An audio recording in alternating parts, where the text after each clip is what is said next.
Hi everyone, welcome back to another video from Tech for Gamers. In this video, I'm going to show you how to change your banner in Clash Royale.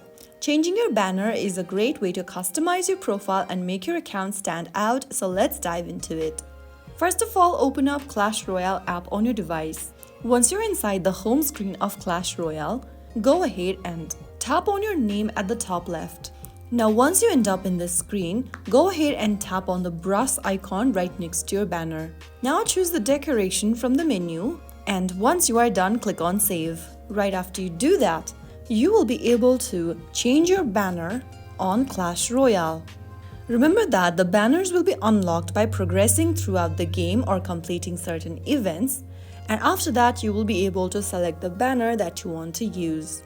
And that's how you easily change your banner in Clash Royale. Now you can showcase your personal style and make your profile unique. If this tutorial helped you, make sure to like, subscribe, and turn on the notification for more tips and tricks. Thanks for watching. I'll see you in the next video.